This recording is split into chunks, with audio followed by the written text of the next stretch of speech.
on unga that was not working, and we had so many other subsidies that were not working. So I had to make the decisions to pull out our economy from where it was.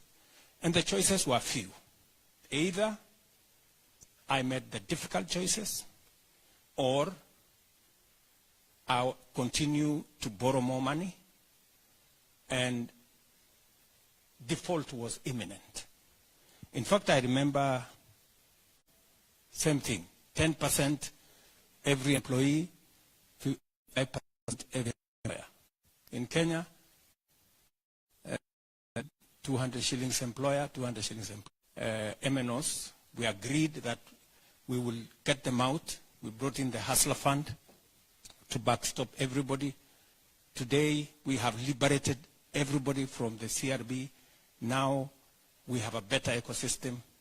So what has happened to the economy? Over the last 2.5 years, 4 things have happened to the economy because of the decisions we made.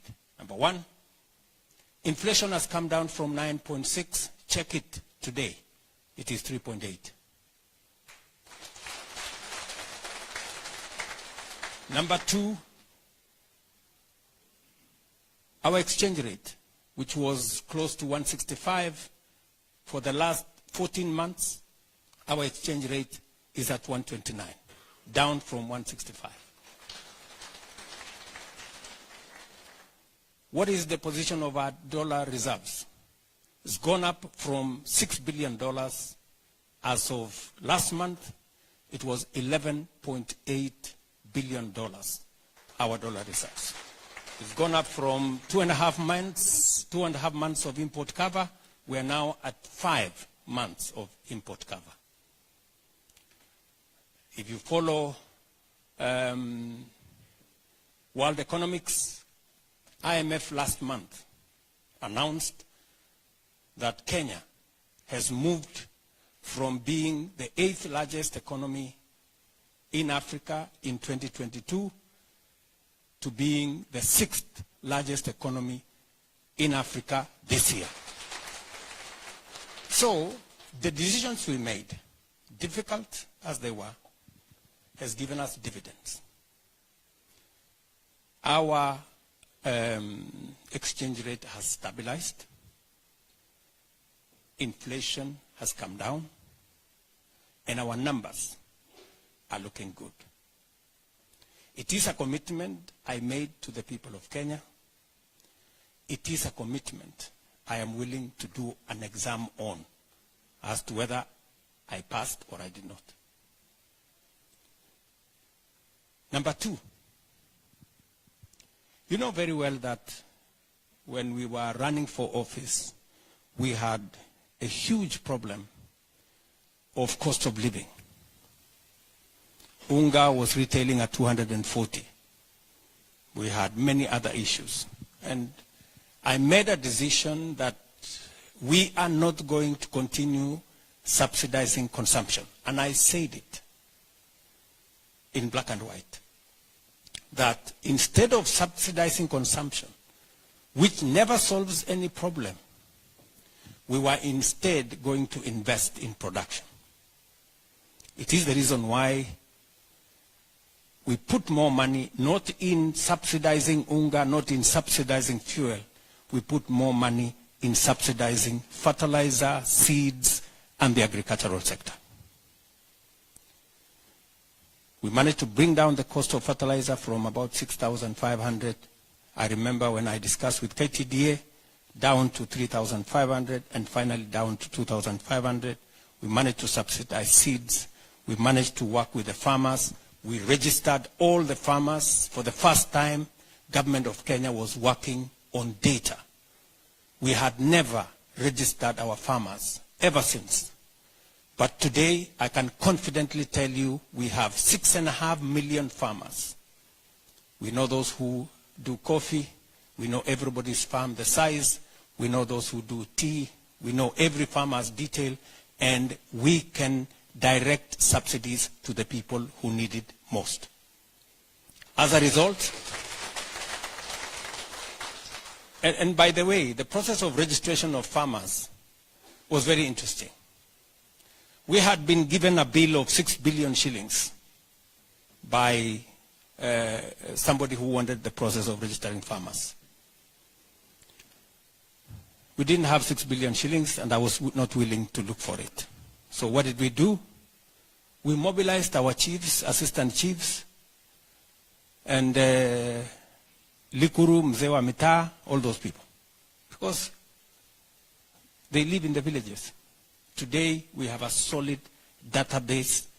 We collected that data in 1 month for free.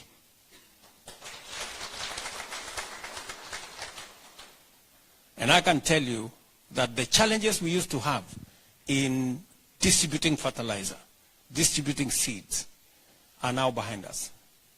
The crooks who used to collect, somebody has 3 acres, they go get fertilizer for 100 acres, they sell the balance, and they cause unnecessary shortages. That is now behind us. If you are a farmer today, including William Ruto, I have a voucher. I can only buy as many bags as my piece of land is registered. And we have gotten rid of corruption. We have eliminated theft of fertilizer. Today, we can, with sufficient accuracy, know how much fertilizer we need for our coffee, for our tea, for our sugarcane, for our maize, and all the other crops. What has happened? I committed myself that I was going to modernize agriculture, because I understood a bit of it, because I have been Minister of Agriculture before. Today, I can stand here before you, and if you have parents at home, they will tell you. Our coffee is doing better. Our tea is doing better. Our maize, we've gotten more production. And we are streamlining the sugar sector, including now going to cotton, going to rice. As a result, because of the process we have gone into, modernizing agriculture, building information into it, bringing technology into the agricultural space, making the right subsidies in production, not in consumption. Last year, let me give you the statistics for last year. Our maize production has gone up by 50%. From 44 million bags last year, we harvested 64 million bags. This year, we are targeting 75 million bags. The people who used to carry superias in the streets, led by Mbadi here,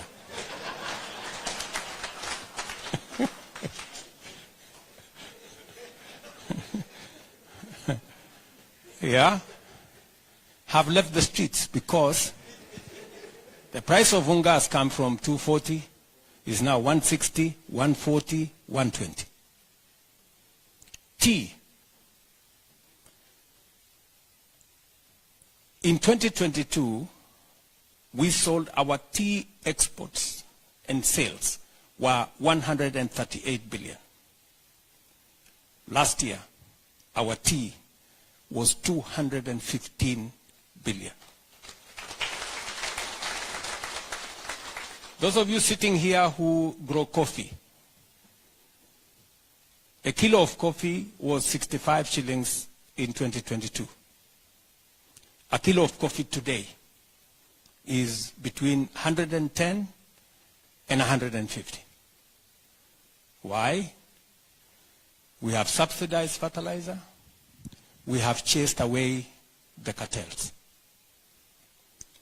The people who are registered as farmers, brokers, millers, and also buyers at the Nairobi Coffee Exchange, we have gotten rid of them, and we have streamlined that sector. Farmers are making more money. It is a commitment I made that I would do, and I can proudly tell you that today We are making more money from our agriculture. I can confidently tell you today we have streamlined the sugar sector, which had big problems. Unfortunately for the people in that sector who are taken hostage, the sugar sector, I had been Minister for Agriculture, so I knew where the problem was. So we've sorted it out, and in a space where sugarcane farmers, they were taking their produce, they wait for 6 months, maybe sometimes 1 year. And I'm sure if you have sugarcane farmers here or at home, they will tell you. Finally, there was no money. I had to look for money from government to go and pay farmers, to go and pay workers in sugar factories. And I told them that that was not going to go on. It's not going to be business as usual. If you heard that I made a phrase called Mambo ni Matatu, it was because of sugar. And I went and told those crooked people there, you have to get out of this space, because it was not going to be business as usual. So what has happened in that space? Because of the interventions we have made, production in the sugar sector has moved from 495, almost 500,000 metric tons in 2022. This year, we were at 815,000 metric tons. From 50 billion shillings every year to now 90 billion. And today I can confidently tell you, Mumias, which could not pay workers, which could not pay farmers, which could not pay taxes. Today, Mumias pays farmers every 7 days. Pays their workers every month. This year in January, we went to pay dividends to sugarcane farmers for the first time in the history of Kenya. I am not talking about what's going to happen. I am talking about what happened. And end of this year, by God's grace, because now we have brought the private sector using the Mumias experience into Nzoia, Chemelil, Mohoroni, and Soni. We will be doing the same end of this year. We will be paying dividends in our farming factories. So, and my promise to you is that in the next 4 years, 3 to 4 years, Kenya will be a net exporter of sugar. We have already licensed another 4 new factories. Farmers have grown sugar on an extra 200,000 acres of land in Kenya because they can now see a future to that enterprise. And so we're transforming the agricultural sector. And to be able to achieve that, I tell you, we've had a fight. Big fight, you know. The cartels in the sugar sector did not want it to happen. They organized demonstrations, they intimidated leaders, and they did all manner of things, but I stood my ground, and I said, this is a job I have to do, and whatever it takes, I must do it. So what has happened in that space? We have now a much more predictable space. Sorry, gentlemen. I think you can leave it. Thank you. Sorry about that.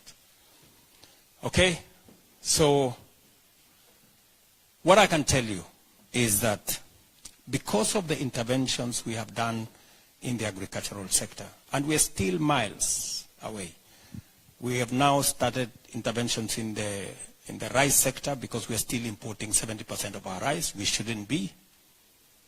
We're working on cotton.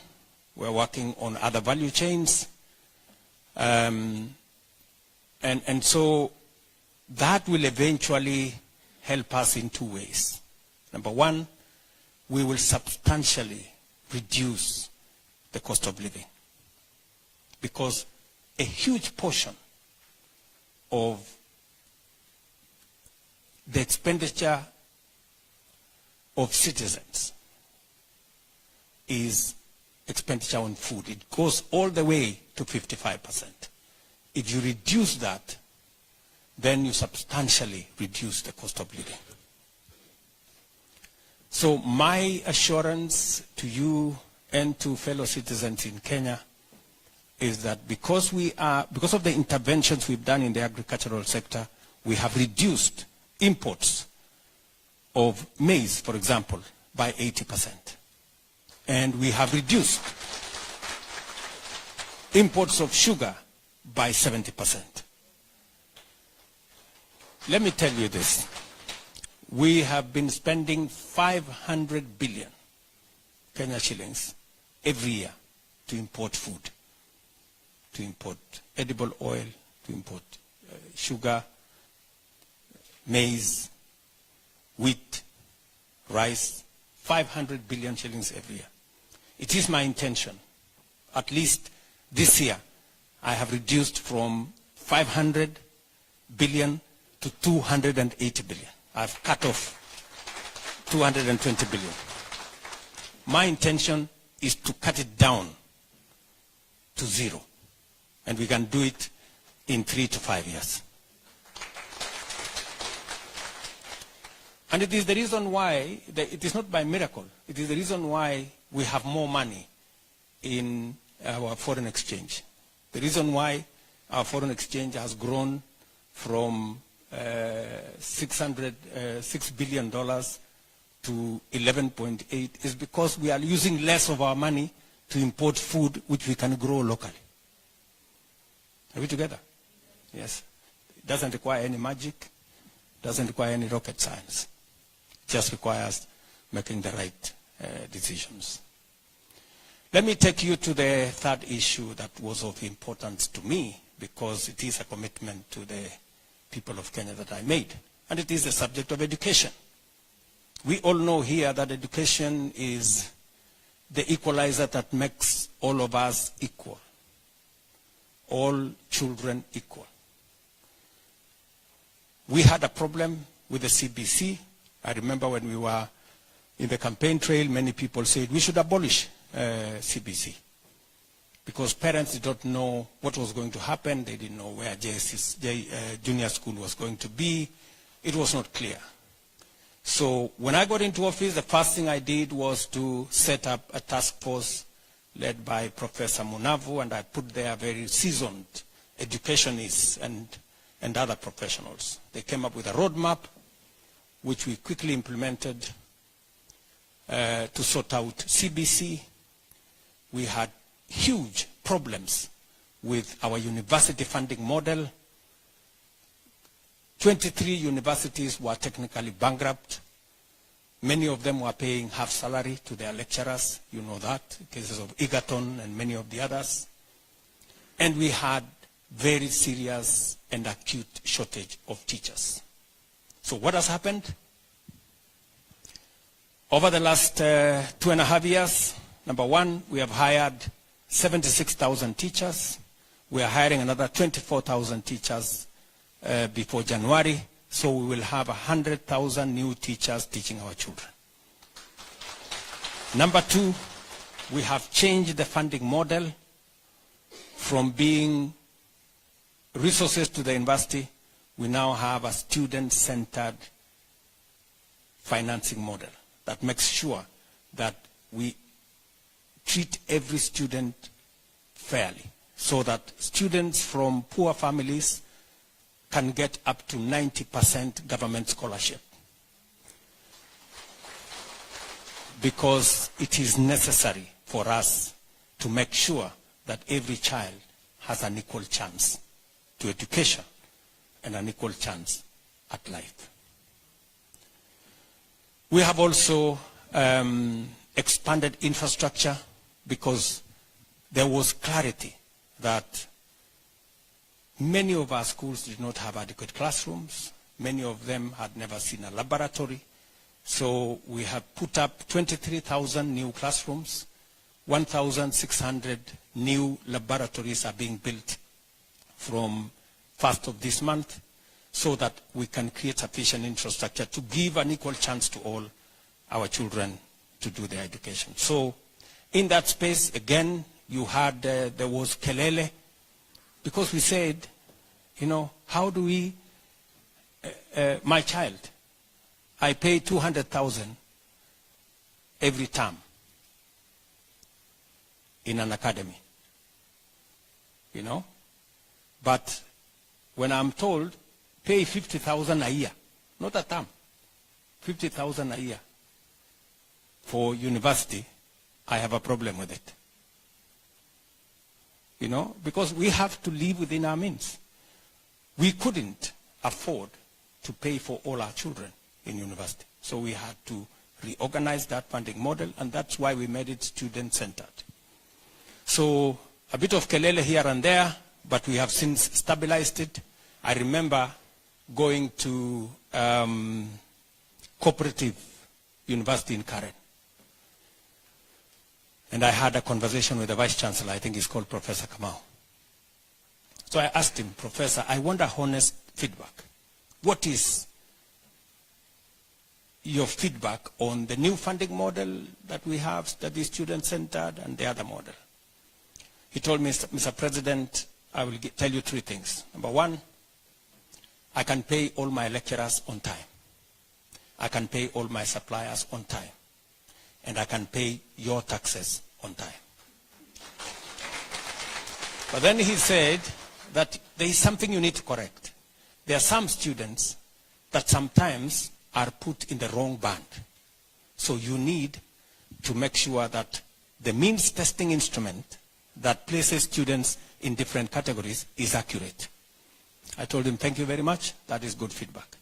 So we are reworking the means testing instrument to make sure that it is much more accurate. So we have collected more data to make sure that when we place a student in a certain band, it is the correct band so that we don't disadvantage any student by putting them in the wrong band.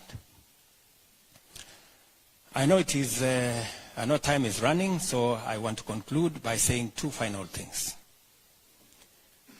We also agreed, and you heard me speak about it, about health. And I did say, health is not a privilege for those who can afford. Health is a right for every Kenyan. And as a result, we needed to change the health delivery mechanism because it wasn't sensitive. We had NHIF that did not quite reach out to people who did not either have a job. It was based on people who have a job and those who can afford. But everybody gets sick. It's not those who can afford and those who have a job. Everybody gets sick. And the Constitution, Section 43, says every Kenyan, mandates government, in fact, commands government to make sure that every Kenyan has access to health. You also know that universal health coverage has been a discussion we have had as a nation for many years. It was in the NASA manifesto. It was in the NAC manifesto. It was in the Jubilee manifesto. In fact, one of our big four in Jubilee was universal health coverage. In this election, it was in the Kenya Kwanza manifesto. It was in the Azimio manifesto. And somebody had to do something about it. And we've had too many false starts. Professor Anyang' Nyong'o tried it, it didn't work. You remember Ngilu tried it, it didn't work. You remember we tried it as Jubilee, it failed. This time round I said, it cannot fail. Because I have had sufficient experience to be able to deal with this thing. So we put together our universal health coverage plan. I can now tell you with a lot of confidence, all right, that we have a health insurance scheme that leaves no Kenyan behind. I can tell you that. And I want you to try it, right? I want you to try it. Because in the old NHIF, in fact, it was destined to collapse because we had accumulated debts of 30 billion shillings, and it was growing by $1.5 billion every year. It wasn't reducing. So it was destined to crash at some point. So what did I do? We changed the law. We had to start from zero because we had tried to operate with the law the way it was. It failed once, it failed twice, it failed 3 times. It was clear to me that we had something that was fundamentally wrong. So we worked on a new bunch of laws. We replaced the NHIF Act with 5 pieces of legislation. Thankfully, Parliament passed the laws. We changed the contribution structure because, let me tell you, you know very well that the least you could pay under NHIF was 500 shillings. The small people, Mama Mboga, Boda Boda, they paid 500 shillings. William Ruto, the president of Kenya, paid 1,700. How much? 1,700. So a person earning 1 million is paying 1,700. What percentage of his earning is that? 0.01%. Are we together? Mama Mboga, whose income is 5,000 shillings a month, is paying 500. What percentage is that? 10%. So the poor people are paying 10%. The rich guys are paying 0.001%. Is there an element of fairness there? Even if you calculate it using what language? So we said, let's change the contribution structure. Let us make it uniform. Let us make it equitable. Today, the law demands that each and every one of us, from Mama Mboga to the president, pays 2.75% of their income to SHA for health insurance. The small people have come down from 10% to 2.75%. The big guys like myself and you guys seated here have come from down. We are now, all of us, at 2.75%. That's how I became Sakayo. Yeah? Because we wanted a fair. How will you argue? How will you argue with that? You know? So what has happened? I'm paying more. I think I pay now 50,000 a month from 1,700. Mama Mboga has come down from 500 to 300.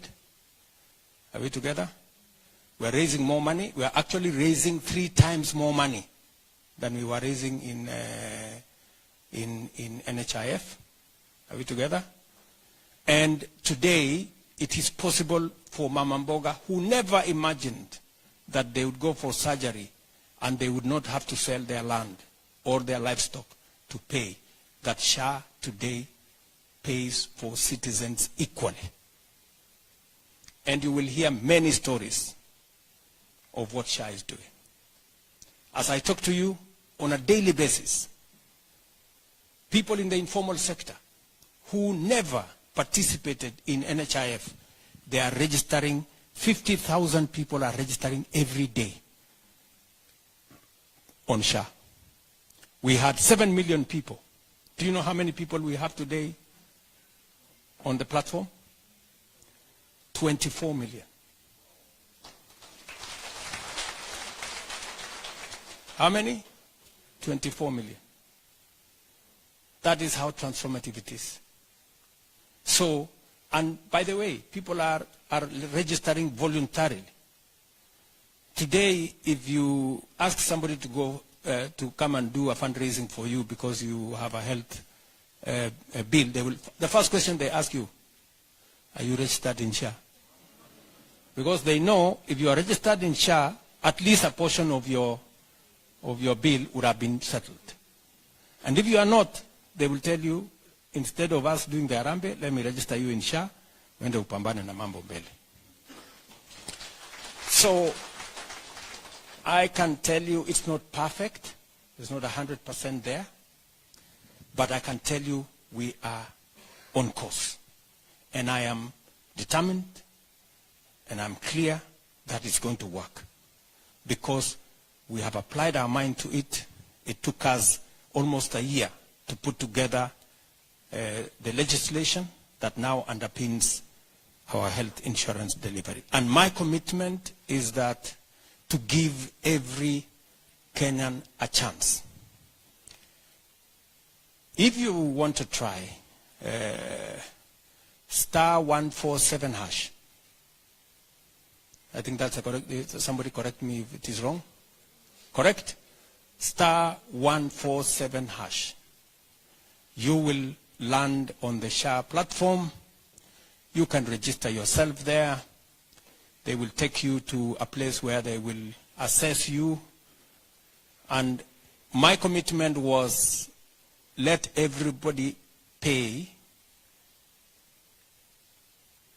pro rata on their income. The indigents, the people who cannot afford to pay, there will be about 1 million, 1.5 million, maybe 2 million, maybe 3, will be paid for by the government of Kenya. That is how we are going to make it universal. Are we together? That was my commitment on health, and I am very proud that we are all now moving in the right direction. The numbers speak for themselves. I get a report every evening because it is something that is so dear to me, and I see the numbers every day, and we keep correcting. We have closed down 1,000 fake hospitals. 1,000.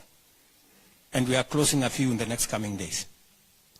Because there are still those who want to change. For example, somebody has gone there for an outpatient.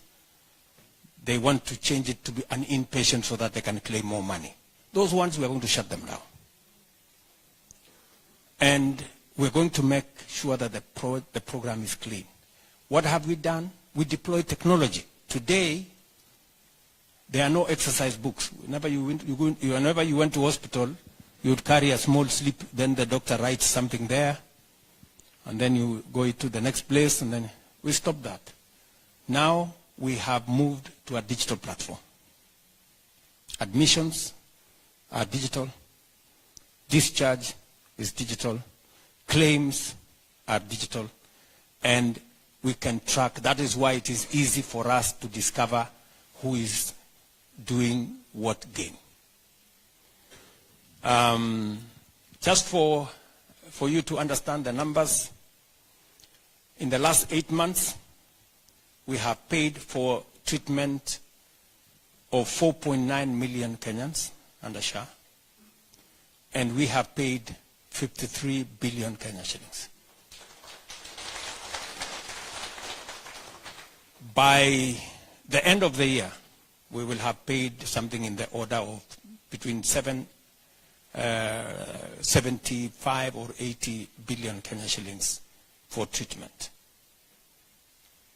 NHIF used to pay between 20 and 25 billion shillings every year. SHA is going to be paying 3 times because we have brought more people into the equation. It is no longer a preserve for those who can afford. It is now a right for every Kenyan. And that is my plan. Are we together? Finally, we all understand that we have a challenge of unemployment. You people know here. Housing was a standard manifesto item in all political parties. Every party said, oh, we are going to do housing. This one said, we are going to do housing. Even as in Jubilee, among the big four, one of them was housing. In fact, just so that you know, housing was our plan in 2017.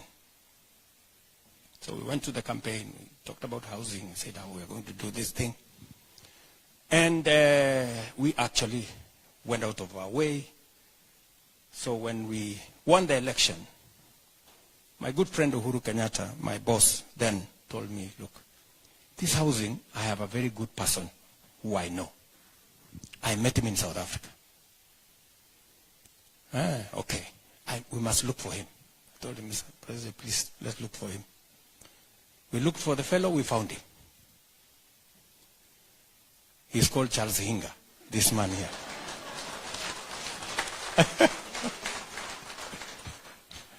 This man was brought by President Uhuru. He told me, this man knows this thing. Okay, so we passed the law. 2018, we have put a levy. The levy was 1.5% levy. Okay? So, we signed, Uhuru signs the law into, the bill into law, and the kelele starts. You know? Kelele everywhere. You know? So, my good friend Uhuru called me and said, William, I thought you have a house. I told him, I have a house. Okay. Okay. So this noise people are making around here, you know, if these people don't want these houses, let's forget about it. You know, we're not going to be building houses for ourselves. That's how the housing thing died. So the next celebration, he went and announced this housing thing is now voluntary. So nothing happened. So by God's grace, you know, Hinga did not leave. So I hung around, bahati mzuri nikakuwa rais. Bas. Na iko ile tumeweka kwa manifesto, I spoke about it everywhere. This housing thing. In every political meeting. So when we now reinstated the law, the members of parliament came to see me and said, oh, you know, this thing is so unpopular. We cannot do this thing. No, we cannot. So I asked them, friends, were we together in the campaign trail? Yes. Did we promise housing? Yes. How did you expect it to be done? Do you have a different plan of delivering this thing? No. So let's do the levy. We did the levy, and for your information, the levy in our manifesto in Kenya Kwanza did not even have a percentage. The levy that had a percentage was in the Azimio manifesto. The one Kinambadi and these other people. And Olekina there. Yeah? Was 1.5%. Sasa, these are the people now who call me Zakayo. Oh, unajua sasa huyu Zakayo amelete tax. Sijui nini. But, good people, it is not possible for us to borrow money to do housing. This is the instrument, and this is what other countries have done. Today, housing is transforming the landscape of Kenya. Believe you me, if you see what is happening to our towns, go to Mandera, go to Wajir, go to Mombasa, Kitui, Machakos, Nairobi, anywhere, Nakuru, Eldoret, Nanyuki, Kakamega, Homa Bay, Migori, everywhere. The largest housing estate today in every town in Kenya is our housing program. The landscape, the skyline of many towns is changing. And for your information, This is just 1.5 years. Tell me what's going to happen in 5 years, in 10 years, in 20 years. Kenya is going to change fundamentally when we are here. For those of you living here, you will come home and you will be looking for the compass to find your way around.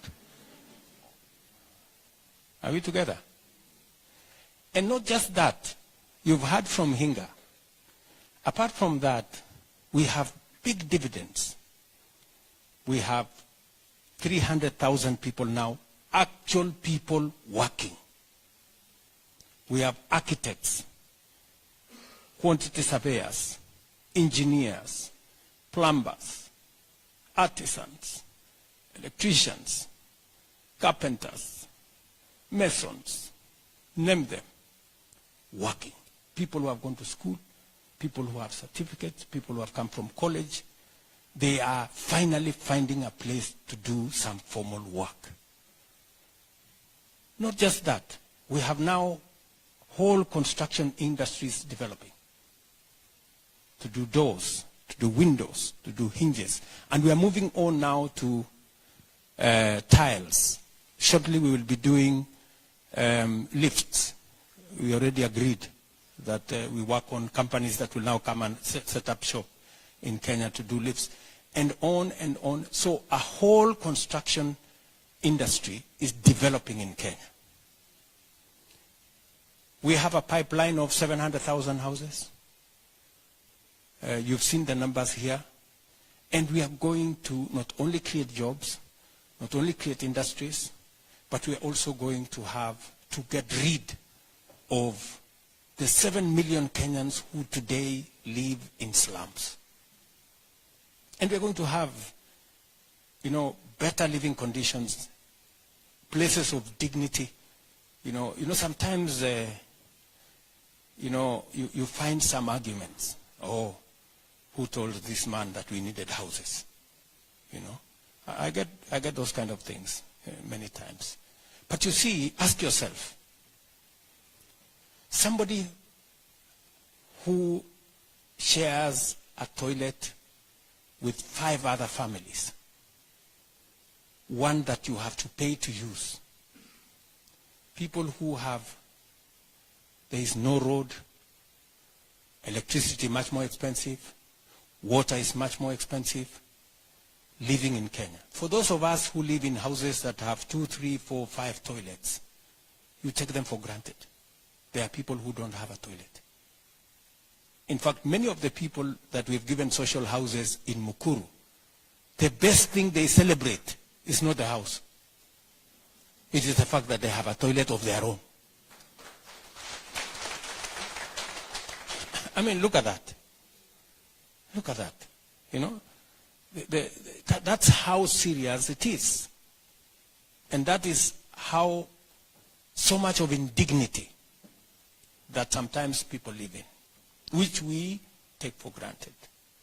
And that is why we ask silly questions. Who told you we needed houses? At least for once. You should appreciate that there are people who need them more than you think. So I was talking to you about jobs. There we are creating jobs. I also made a commitment that we are going to expand the digital superhighway, as we called it, because we needed to bring more people into the space of digital jobs. As you are aware, Kenya has the best human capital anywhere in the world. We speak the best English.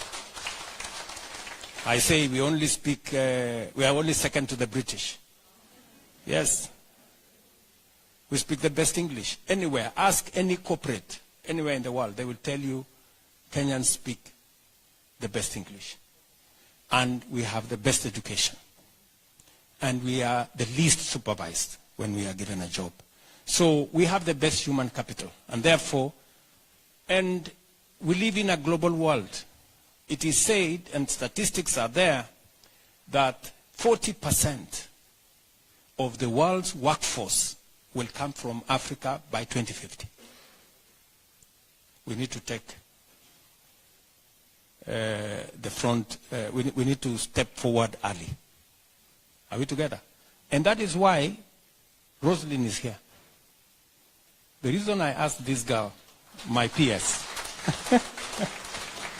and you guys asked me that you needed a diaspora ministry.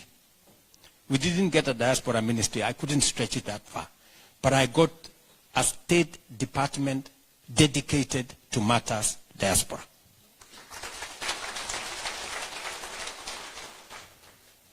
And today we have streamlined, with the assistance of the State Department of Diaspora, working with the Ministry of Labor, we have streamlined, apart from the jobs we are creating in our housing and other public sector infrastructure, we have now identified labor mobility, that Kenyans, being a strong workforce, we can work anywhere in the world. And we can work anywhere in this globe. And that is why we have straightened, we've made it much more clear. We have eliminated characters who are taking advantage of Kenyans. There was a lot of fraud.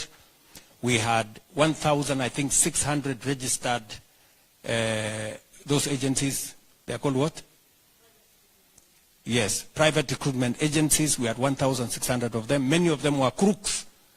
We deregistered almost 900 of them because they had one problem or another.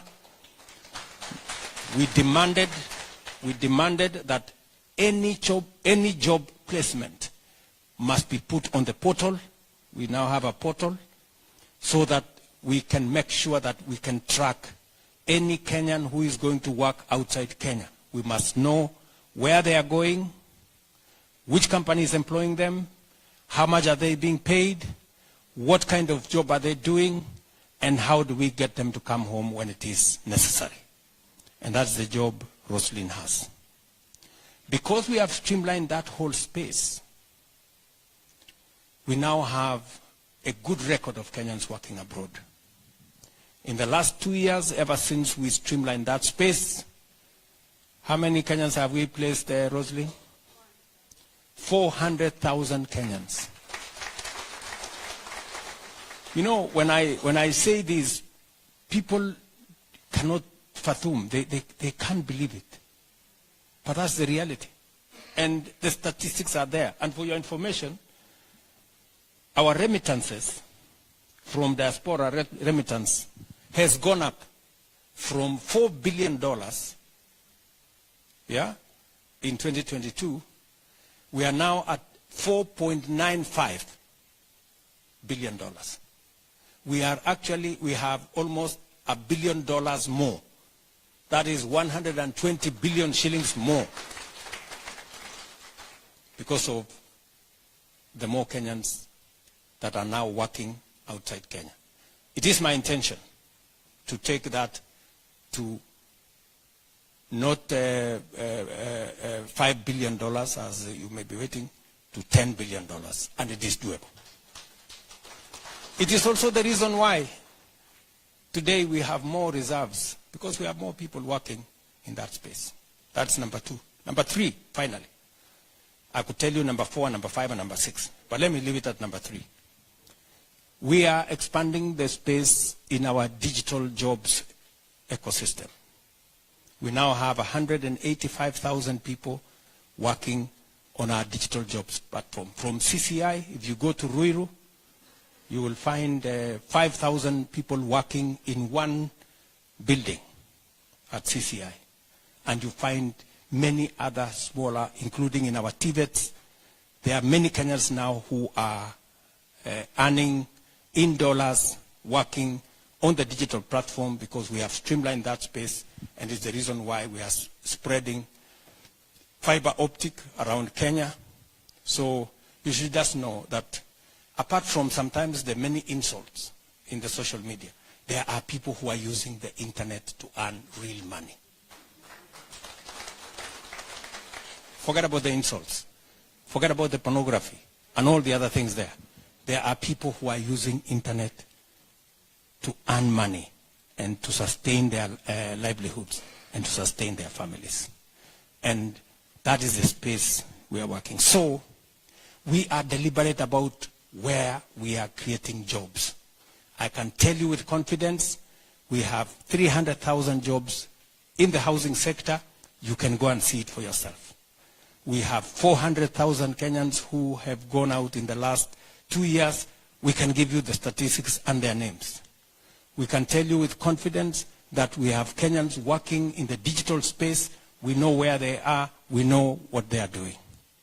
And we will continue to push that space. I do not wish to say more than that. I just wanted to let you know, because I know sometimes you're here and you get to read our newspapers. It is bad news from page 1 to the last page.